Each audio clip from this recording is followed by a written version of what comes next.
Good morning. I'm Carlton Sharp, pastor of Faith Christian Center Church right here in Beaumont, Texas. And we're here on what's happening in our neighborhood. And today my special guest is Judge Raquel West. Welcome, Judge. Thank you. Thank you for having me. Hey, listen, tell us a little bit about yourself. Well, I'm judge of the 252nd District Court. I'm a local girl. I'm raised here and out in Nome, and I've been now on the bench for going on my 5th year. Wow. Yeah. Now, this is your first year of your second term. That's right. It is. And I'm loving it. Hey, listen, how do you go from an English major with a minor in French to becoming a lawyer? Well, the good thing about that is to get into law school, all you need are good grades. And I was an English nerd. I liked reading a lot, and so that's how I got into law school, was by getting good grades in English. And there's a lot of reading and interpreting and things like that in the law, so it actually worked out perfect. And then an Aggie after that. We're not going to make fun of Aggies today. No, now. we're not going to make fun of Aggies. No, we're not. No, we're not. So now, but we talked, the last time we talked, you talked about the load of the docket on the court right now. How is that going? How has it been moving? It's been actually moving incredible. I don't remember what the numbers were exactly when we met last time, but when I first took the bench, my trial docket alone, which is just the cases that are waiting on a trial, had over 300 cases waiting for trial. Wow. Now we're kind of averaging between about 70 and 80. And we're getting them moved in an appropriate amount of time, and it took that first term to get it done, but we got it done, and now we're just kind of going along. There's a lot of crime, and there's a lot of cases. So what do you attribute the movement of the cases? Just, it takes everyone being pushed to work, for one thing. And so when I'm there and say, I'm ready, let's get a case tried, and the district attorney and the defense attorney, whoever's number one, if they're not ready, then we just keep on moving. And so it just takes a little pushing to everybody. Now, I noticed on your website that that on Mondays you start to actually put your cases together. Who's going to be coming to court that week, right? Correct. Right. So we'll start Monday morning at 8:30 with the trial docket, and we may have anywhere between 5 and up to maybe 10 cases that are set for trial every week. Mm-hmm. And the reason we do so many is because sometimes it's a big puzzle piece to get a trial ready, with witnesses and everyone being able to be available. So if one's not ready for some reason, we've got another one right behind it and ready to go. Now, and then it moves because some people may plea out because they see the jury sitting outside. That happens all the time. So your number one case all of a sudden takes a deal. The number 2 case, their deal might look a little better, and so on and so on. And so, yeah, just knowing that they're up and ready for trial sometimes moves the cases. Now, there is an alarming statistic that's going on right now, that the offenders are getting younger and younger and younger and younger. Talk to us about that. I don't have the actual statistics, but I can tell you that even just for the 5 years or so that I've been there, just visually seeing the people standing in front of me, I feel like I'm looking at babies all the time. They are younger, and the younger ones are committing more serious offenses. A lot of times it seems like in the past, you've got your young kids, they start with a little misdemeanor and sometimes work their way up by the time they end up in felony court. Now we're getting juveniles who are committing serious offenses, aggravated robberies, murders, things like that. They're becoming certified to stand trial as an adult, and they're ending up in my court at 16, 17, 18. Wow. I had a 14-year-old. Wow. It's an alarming and terrible. So how do you certify them from juvenile to the adult court? So what happens on that is actually a process that takes place in family court. So our 2 family court judges are the ones, when they're a juvenile, the family court judges handle juvenile cases. So if a juvenile appears in their court and meets certain criteria, obviously the type of offense and how serious it is, if they have criminal history, things like that, their maturity, there's an evaluation that is done of that child, and if all the things meet those criteria, then that judge in family court certifies them to stand trial, and then it gets sent to my court. So your court doesn't actually certify them. You receive them once they're certified by a family court judge. Correct. Once I get them, they're assumed to be, I treat them as any other adult. Wow. Yeah. Yeah. And I tell them, one of the things I say to them all the time is that sometimes they'll show up in court and they'll want their mama or their grandma or their dad or somebody to come up with them, and I have to tell them, this is big boy and big girl court. Wow. You have to take responsibility now and mature in a way that most kids your age don't have to. So do they understand the severity of what they're in when you see them? I mean, I think probably not. I think it takes a little while for it to sink in, unfortunately. Now, for some of them, I think it does. Some of them, I think when they come into that court and they see that it's all adults and they're not being treated like a child, I talk to them the same way that they're being talked to. Yeah. They saw the person before being talked to. Yeah. That's how they get talked to. Right. And I go through that, and I do think some of them do. I think some of them don't. I think it's hard. You're not really mature at that age. Your brain doesn't develop fully. They say, especially, I think it's 25 years old in a male and maybe 23 in a female. Yeah. So I'm dealing with people who are 16 and 17. They're not fully mature, but yet they're being required to handle things in a mature way. Because they've done an adult crime. They made a very mature decision. Yeah. And so now they have to figure out how to deal with the consequences of that. So what is the impact on their families that you see? On their families? We'll get to the victim's family. It's both sides of every offense has two different sets of people who are affected. And the family of the offender obviously is terribly affected. Sometimes their young child is going to prison. And so they have to deal with probably guilt. They have to deal with what to do and how to handle it and how to try to help them through the system. There's a lot of guilt from families, especially in really serious offenses, towards the victim's family. Yeah. And so there's a lot that they have to deal with. They're losing someone just like potentially a victim's family has in some way. They may be losing them to prison. They may not be losing them to obviously a homicide or a murder, but they're still losing that family member potentially. And then what about the victim's family? I mean, because it has to be impactful for you to see a person who maybe have lost a family member due to a youth crime. Very, very difficult. So difficult because they're so senseless. So many things that we're seeing are just senseless. And they don't have a lot of motive. People want to ask the question, why? And there's not good answers. Yeah. There's really not. It's just this kind of almost Wild West that we've gone back to of no. My personal feeling is that technology and social media and things like that really does play a part in it, because there's a disconnect between reality and what they're kind of used to. Well, we put it on Snapchat, it's not real because it's out there.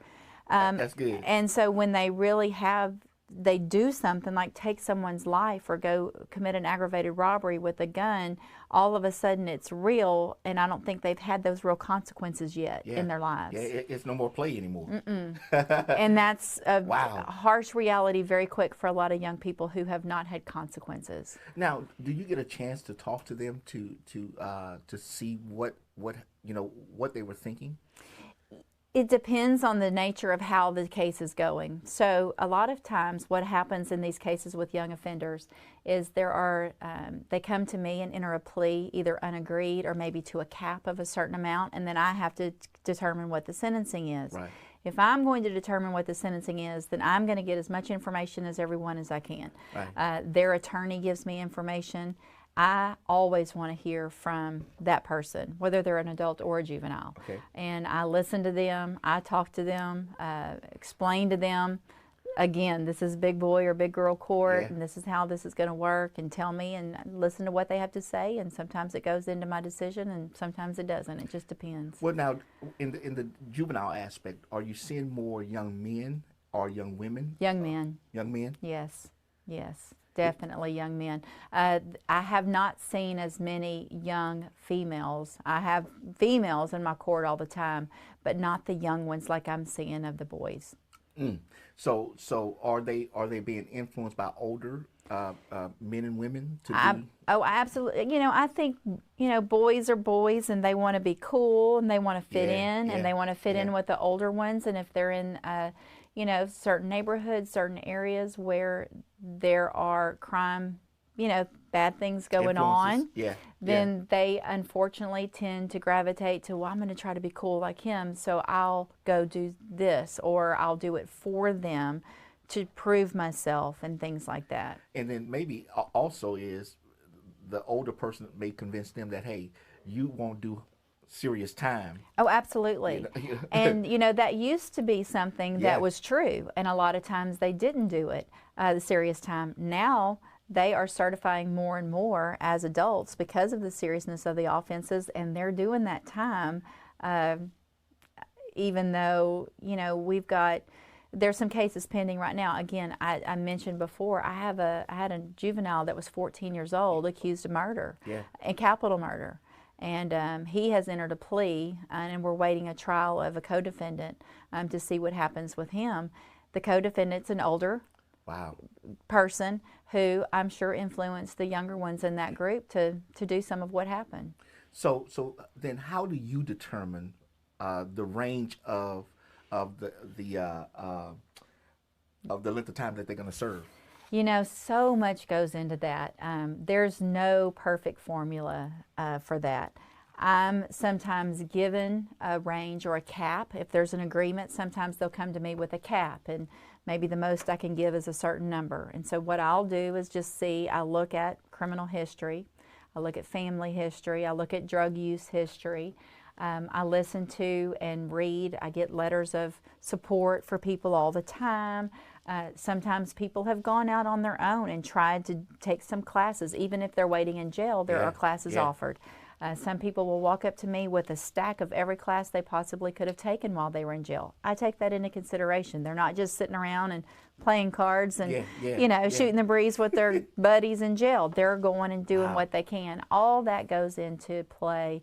And then I'll have to think about our community and keeping our community safe, regardless really of how old or young the offender is.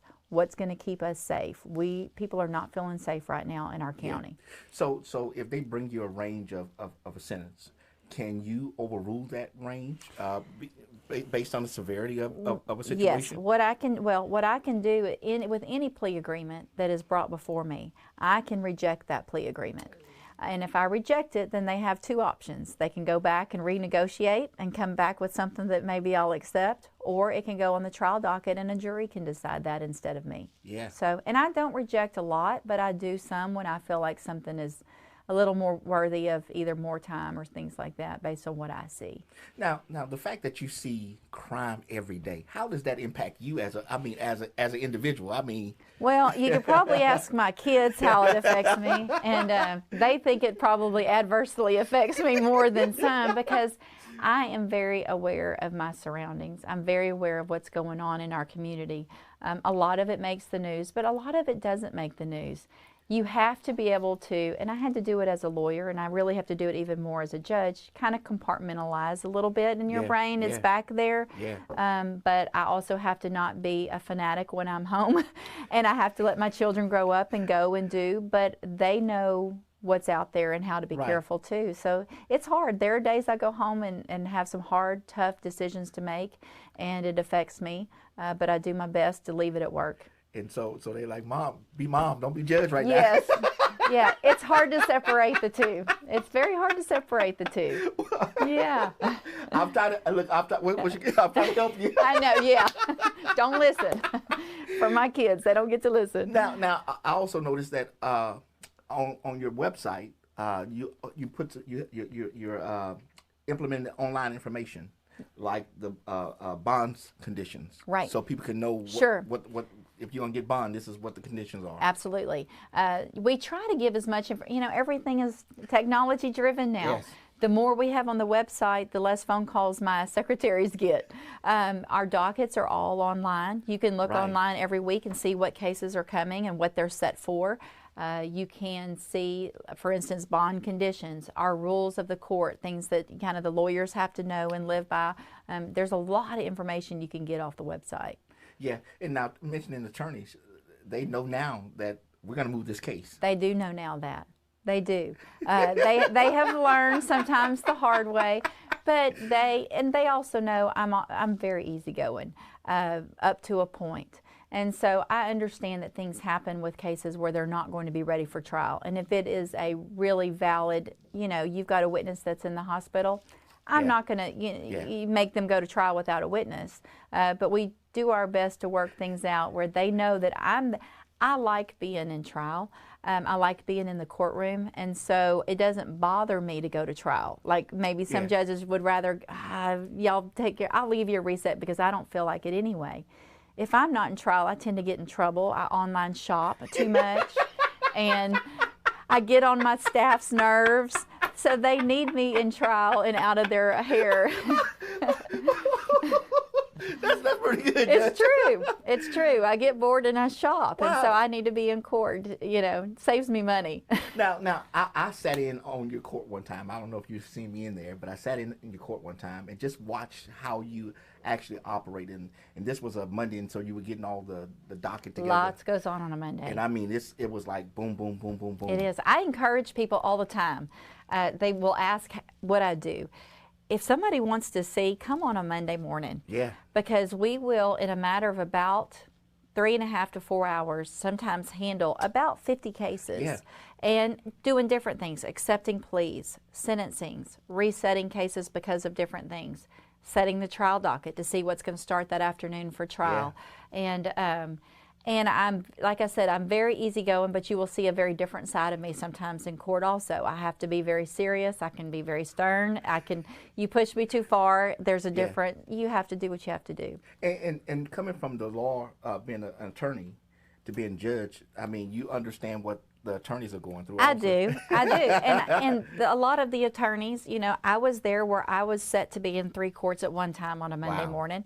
I had cases set in multiple courts. So I do know where they're coming from. I also know the games that you play to get out of things. And so a lot of times I'll get things, I think, I know that game, I've seen that one before. I've used that one before. And sometimes it works and sometimes it doesn't. But yeah, I do know and am very, I think, accommodating when I can be with the lawyers, with the other judges. We're all sharing. Monday mornings, a lot of us have our phones on the bench as judges. We're texting each other, hey, do you have this lawyer? Do you have this one? Can I have him? Can you have them? Let's swap and things like that. And then also helping out other judges in their courts, like you said earlier. Right.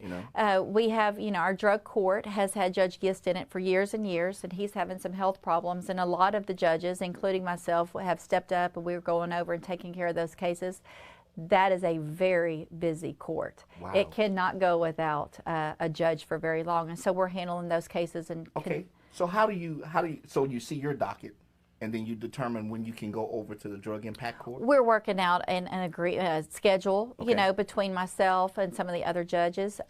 Our misdemeanor judges can actually handle those felony cases in our court. Judge Woods is helping out. We've got actually Judge Floyd and Judge Buddy Hahn from Orange, who are both retired.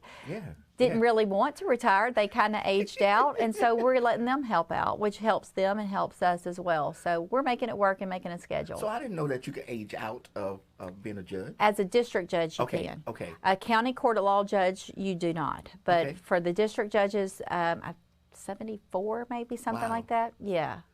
Well, and this saves the county resources because you don't have to bring a judge from out of town. Correct. It absolutely does. And so for those of us locally, Judge Templeton has helped, Judge Walston has helped, Judge Sanderson has offered to help, and so anyone who's already a judge that's helping, we're not paying any money. Right. So it helps. Obviously, we have those backups with the retired judges. They will get paid for their time, but it's still saving the county money. Exactly. And we all have time here and there to help. So it's covering that court's not going to be a problem. Well, good. Yeah. Well, Judge, I'm so glad you came on today. Well, I appreciate you having me. Hey, is there any last words you want to tell the community? Just stay safe and come see me if you ever want to come visit. Really, it's an interesting process. It really is. On Monday mornings. It's very interesting. And show up for jury duty. Oh, that's good. Show up for jury duty. Look, I'm looking at this way. Show up. Wait, let me put it over there. Tell them again, Judge. Show up for jury duty. There's a problem with people not showing up for jury duty, and it really does affect everyone involved: the victim's family, the defendant, That's people good. who are waiting in jail. And there are weeks when we're having trouble getting juries, and if we don't have a jury, we can't work. And now the jury system is automated. Jamie Easy. He's Smith done a has wonderful job in automating it, where you could actually say when you can come. Absolutely. What you can do is when you go on, if you can't do it certain weeks, you put those weeks that you can't. It's going to give you a week that you can get on. Yeah.